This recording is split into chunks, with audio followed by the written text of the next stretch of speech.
Hi, it's Hella from Dawn Emporium, and I'd like to start this one off with an apology. I'm going to tell a story that I really like, and then I realise that the meat I'm using is beef. Oops. Sorry. Right, going to kind of start with who it is and why beef is a no.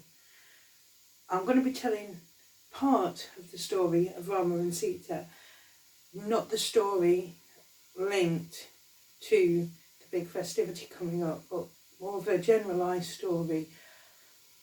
And Hindus see cows as being, a majorly, like, how would you put it?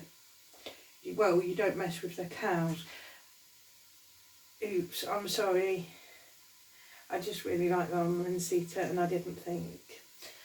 Right, what I'm making is sloppy joes. I went through several recipes and then mixed up a few to get the recipe that I'm making today. So in here, cooking away, I have, well, it's meant to be beef and pork, but I'm actually doing beef and chicken because I didn't have any pork mince in. So it's going to be the first time with chicken. Let's see how this one goes. Cooking away in my big pot. I'm feeling guilty, not going to lie. So we have 750 grams of beef and pork mince in there. It's usually about 500 grams beef, 250 grams pork, but instead of pork I've got chicken. I'll tell you how it goes in the description box, because with pork it's amazing. Let's see how it goes with chicken. And here, well, you'll see what happens as we go along. So, over to the story, and me feeling kind of guilty because I didn't think, so I went for a hairy animal. That's a bad move. You're going to watch, everything's going to go wrong. Right. Oh, by the way, when I'm cutting anything, the whole idea is to make it all finely sliced today. Not absolutely non-existent, but just finely sliced, because you want it fairly smooth. A lot of sloppy joe recipes have no veg in whatsoever, and I'm a bit of a veg fiend, so it took me a while to find one that I liked that actually had veg in. And so I took the vegetables from one and the sauce from another. Right. Now,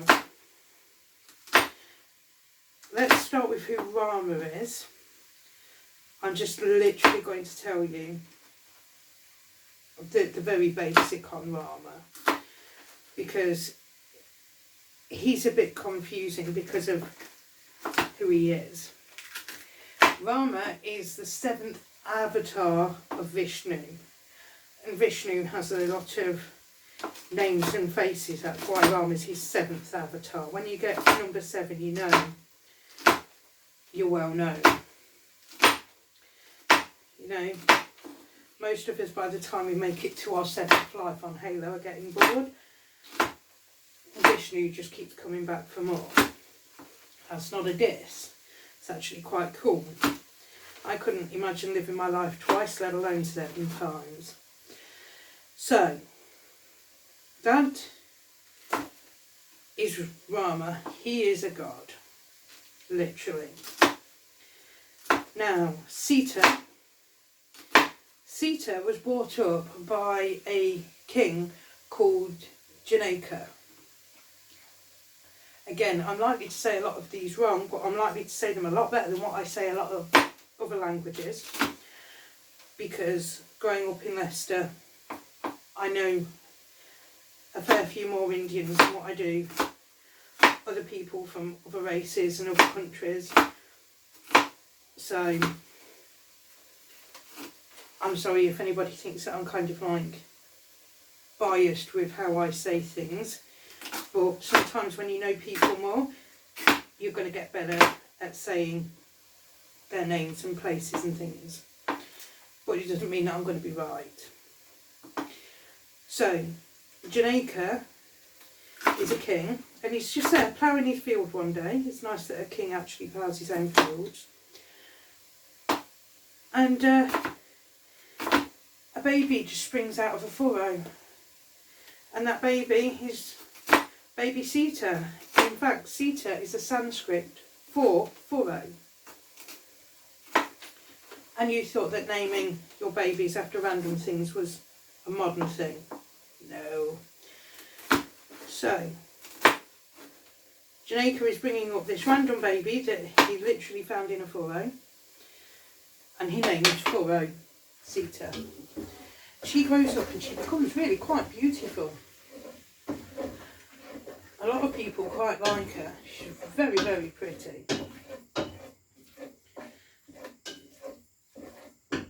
One of the people that like her is our man Rama.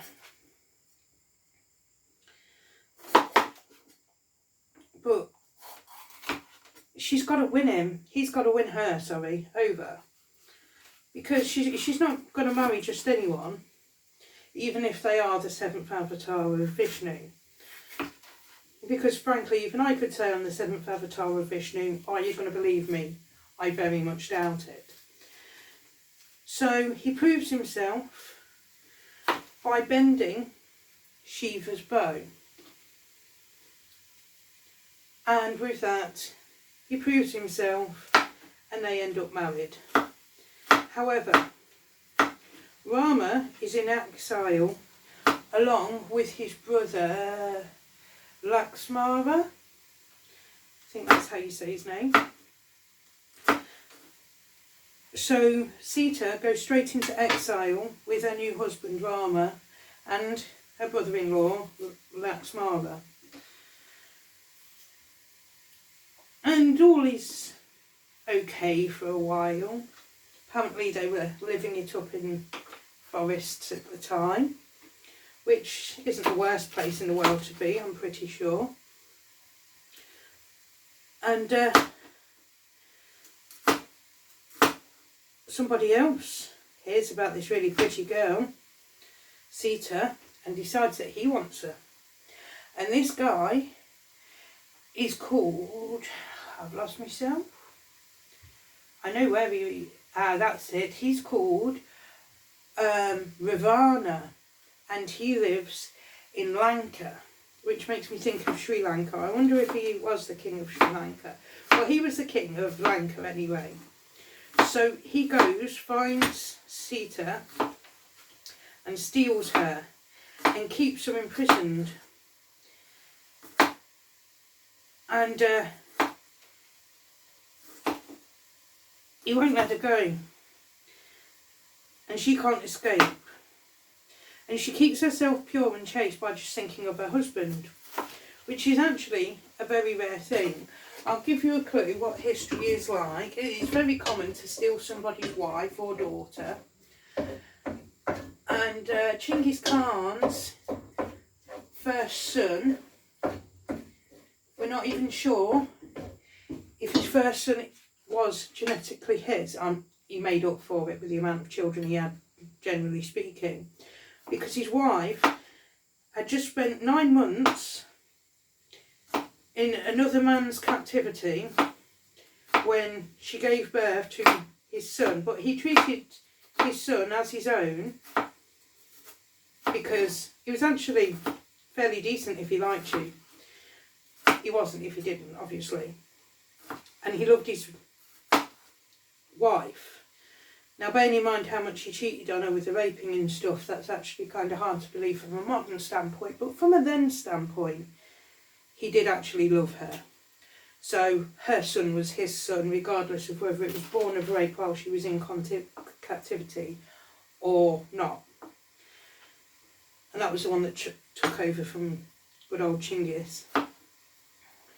So it was quite common for women to get stolen, and it was quite often for them to submit to their captors just so that they could survive. But Sita did not submit. Sita stayed chaste. Now, there she is, stolen by Ravana on the island of Lanka. She has no way to escape. So what does Rama do? He assembles an army. Now you're sitting there thinking humans, right? Wrong. His army is of monkeys and bears. Because by this time, him and his brother have been living in the woods. Now, when I think woods, I think pretty tame places. But then again, at this point in time, England still had bears and boars. But you've got to think, Indian woods are different to English woods. So, yeah, monkeys and bears. This army of monkeys and bears find out where she's being held over on Lanka by Ravana. So Rama goes over there to go and get his missus back, as you would. And they go over there, they overpower Ravana's army, and Ravana is killed. Which is a plus. Let's face it, he wasn't exactly the nicest guy you've ever met in your life.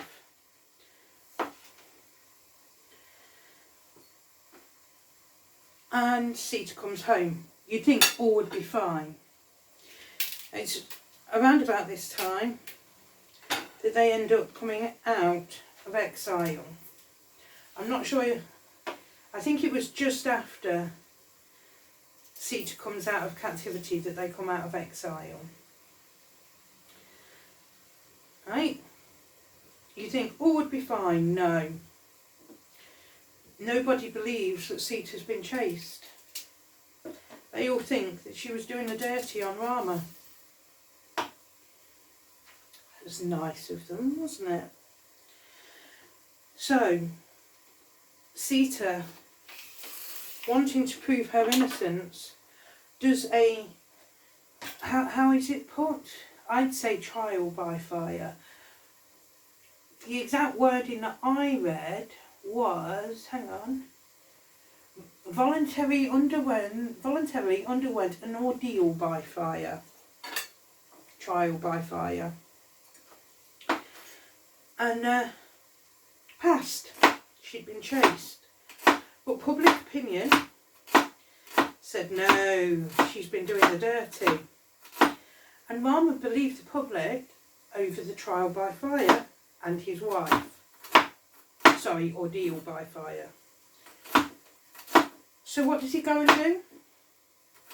By this point, Sita is pregnant with his children.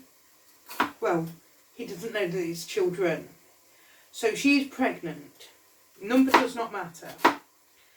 And he goes and sends her to live in the woods. So she goes to live with a hermit. I forgot to put his name down because I'm stupid and I freely admit it.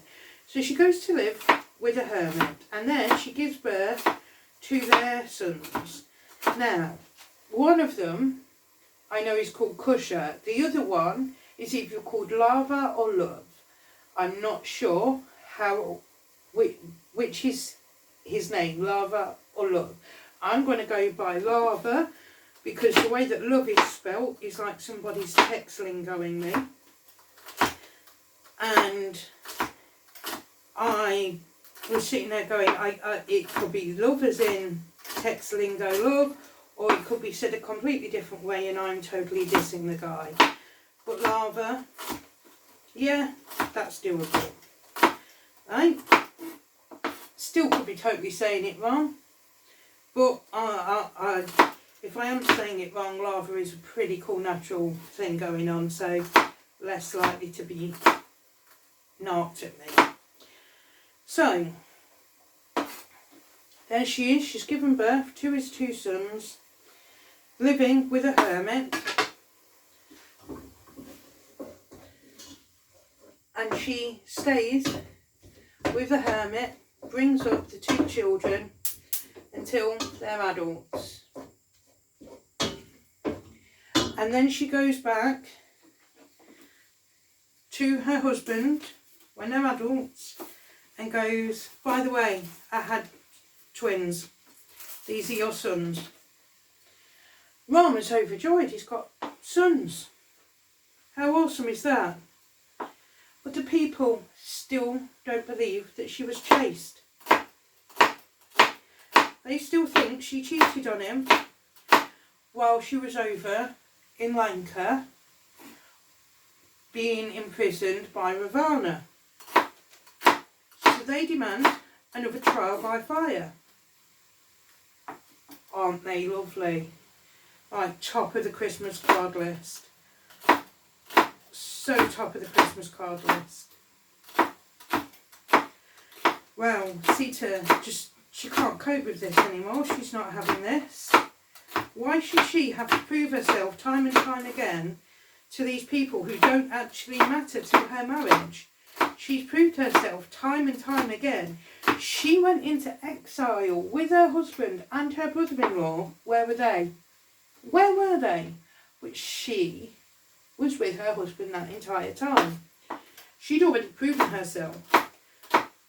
Why should she do it again? You know, she'd already done one trial by fire. Why did she have to do it again? So, she called out to her mother, the earth, and asked to be swallowed whole. And you know what? That's exactly what happened. The ground opened up between her legs and started to swallow her whole. Well, her son, which one is he? Sorry, I've got a rubbish with names, not Lava, the other one. Is it Kusha? Yes, it is, it's Kusha. Hey, I'm getting good. Just 1 second. Sorry, don't do fatty in foods.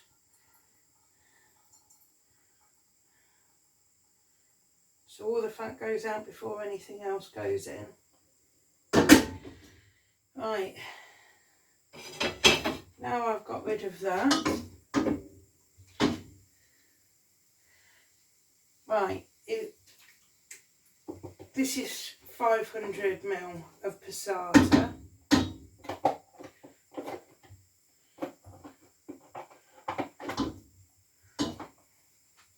I've just got half of it over my hands. I'm going to start putting my peppers and my celery in because I'm running out of space.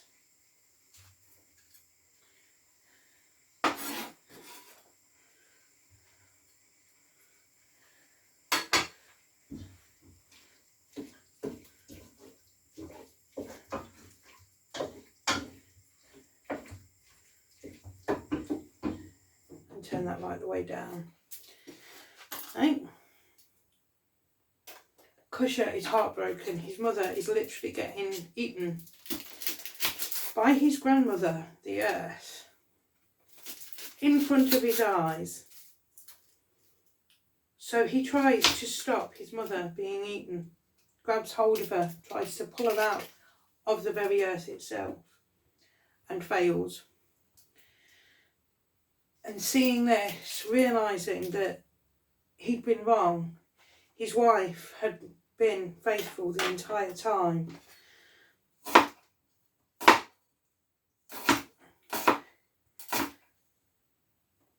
Poor Rama realised that he'd done something stupid. He just listened to other people and not his beloved wife. Now you've got to think, his wife, in another story about their love, because it was the ultimate love, had gone around the entire globe finding parts of his body, sewing it together, and then people had to light the way home for them. How many people do you know would walk the entire length and breadth of the world to find tiny little pieces of you? I think Rama was in like 50 pieces, so that they could get all of the pieces of you to then sew you back together.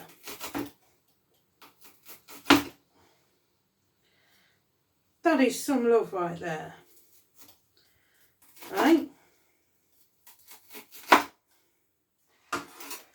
That's the story most people know of Rama and Sita. Sita just travelling around, finding bits of her husband. Oh look, there's an eyeball. Oh look, there's a left index finger. Oh look, there's a toe. That's why in a lot of stories of Rama and Sita, Rama is blue. Because he's dead. Well, he gets brought back to life when she sews him up and cries out to, I think it's pretty much all the gods for help to bring him back to life, because he's Rama, she's Sita. You know, why is he in 50 pieces? And then the humans, as mere mortals, light the way so that they can find their way home again, because they're a long way from home by the time she's finished, walking all over the place trying to find parts of her husband. That is some love there. And this is what Rama suddenly realises. He didn't trust the one person he should have been able to trust. So he walks into the Sarayu River to end it all. How sad is that? I haven't even got to the rest of this, and I've pretty much got to the end of the story. But I just wanted you to all to know. There you go, to the end of the bottle. Parts of the story of Rama and Sita that you don't normally hear. Because it's all alright hearing the happy side of the story, the bit where she succeeds and she sews him back together and he ends up all alive. Oh, I think I'm going to be just short. I told you, annoying Hindu gods is not a good idea.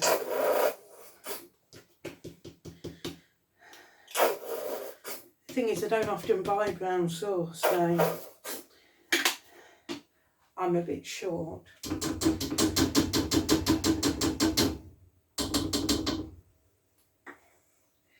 But yes, I just think that is a story that there's morals behind, actual, physical, everyday morals that we can all learn behind. Because why did he listen to public opinion and think that his wife had slept with her captor? She said she hadn't. She was very clear on the fact. Right, I've only cut my 1/4 cup spoon. It's 1/2 cup of brown sauce, 1/2 cup of tomato sauce or ketchup, depending on what you want to call it, just to make things a little clearer.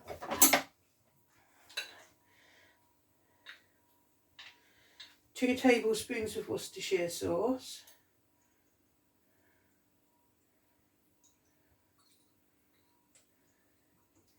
Why do people listen to the court of public opinion and not the people closest to them? Rama learnt that the hardest way and then killed himself out of what I can only think would be the shame of it. You know, that is a harsh thing to do. Like, this is supposed to be 3 to 4 teaspoons of brown sugar, right? Which would make 1 healthy tablespoon. Because a teaspoon is supposed to hold about 5 ml, and a tablespoon is supposed to hold about 15. And yes, I am getting all self-righteous, but in a lot of these stories about old gods, it doesn't matter where they come from, they are stories for life to teach us mere mortals what not to do by saying, look at how this god messed up. Make sure you don't do it, because you look alright, Wally. You know, it got that bad for this one that they killed themselves. So it got that bad for this one, they got pregnant with a horse. That's Loki. It got that bad for this one that, oh, let's see, Zeus the other day, what did Zeus do? Zeus got put into a deep slumber and didn't even know what, well, Zeus, his wife, tried to put him into a deep slumber. Didn't actually work very well. 1.5 teaspoons, because it says 1 to 2 teaspoons of paprika. You can use whichever of the 3 paprikas you like. I'm using sweet because my kids are eating this. Mix together. Because the mince is already cooked, it's now just a case of cooking the rest of the vegetables that are in there.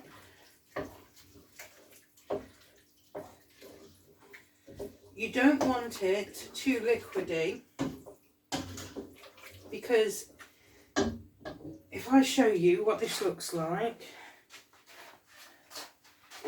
see, you don't want it too liquidy. Now, that's as liquidy as you want it, tops, because you're meant to serve this on a bun, roll, bap, whatever you want to call them, cob. Cob to me is the crusty version, so whatever floats your boat. With cheese on for definite, but then you can add like lettuce, tomato, anything else you fancy, basically like a burger. I'm going to turn that up a bit so it cooks a bit faster. So you don't want it too wet, you don't want it like a spaghetti bolognese, you want it drier than that, just so that it doesn't soak through and kill the bread that you've got it in. That there gives our family 2 meals. There's 4 of us in the family, so it's pretty much a serving for 8 people. I really do like it. But yes, getting back to the story, what the ancient gods always have stories, doesn't matter what your religion is, telling you what not to do. And people forget this and they go out and they do it anyway. And then they wonder why things have magically gone wrong. This is a story where a man has gone through a lot with his wife and failed to listen to her. The entire marriage of Rama and Sita is constantly up and down, up and down, up and down throughout their entire marriage. And right at the end, that last part, from when she comes back from Lanka, it's him listening to everybody else, talking in his ears, instead of listening to the one woman who has stood by his side and been faithful throughout the entire time. Why is he suddenly ignoring her and what she said and how faithful she's been? We need to learn from this, because that's what these stories are out there for. Why would you do that? She's never been an unfaithful wife before. She's never been a bad wife before. She has gone above and beyond. She is literally the sign of a good wife. And yet he failed to listen to her, to the point that she chose to get literally eaten by the earth in front of her 2 children, her husband, and an entire community over having to put up with this anymore. And I know that there's a saying in England, I just wish the earth would have eaten me whole. Well, imagine if the earth did. Because that's what happened to Sita. And that was that shocking for Rama. He chose death over living any longer without her. That's sad. That is sad. So, moral of the story, stop listening to other people, they're just stirrers. And as for this, just wait until the vegetables get nice and soft, how you like them cooked. You don't want it too wet because you don't want to kill your buns. Nice bit of cheese on there, jobs are good. And have fun, don't do anything I wouldn't do, and know your power. Bye.